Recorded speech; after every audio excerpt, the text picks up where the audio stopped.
Welcome to day 28 of 30 Days to Better Hearing. As we approach the final days of our journey together, an important topic we haven't covered yet is driving with hearing aids.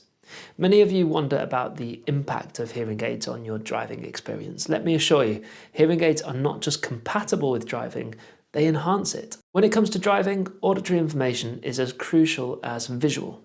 Hearing aids help in capturing sounds that indicate changing traffic conditions, approaching emergency vehicles, or the unexpected honk from another road user. Not that that ever happens to me. They create a more comprehensive awareness of your surroundings. Yet, driving with hearing aids for the first few weeks can be an adjustment. The sounds of the road, your car's engine, and indicators might seem overly prominent at first.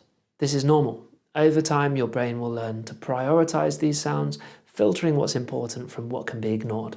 It's part of the habituation process we've talked about, where your brain learns to make sense of new auditory information. One concern some drivers have is the potential for hearing aids to pick up wind noise, which can be distracting.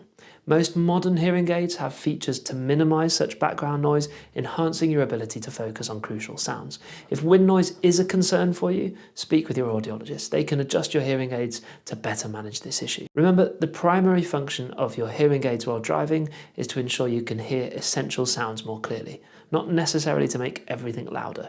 They're there to support your driving, making it safer for you and everybody else on the road. Some hearing aids feature an option to direct your microphones. This means you can enhance sounds from a certain direction. So if you want to hear a passenger and you're driving, you can focus the hearing aids in that direction.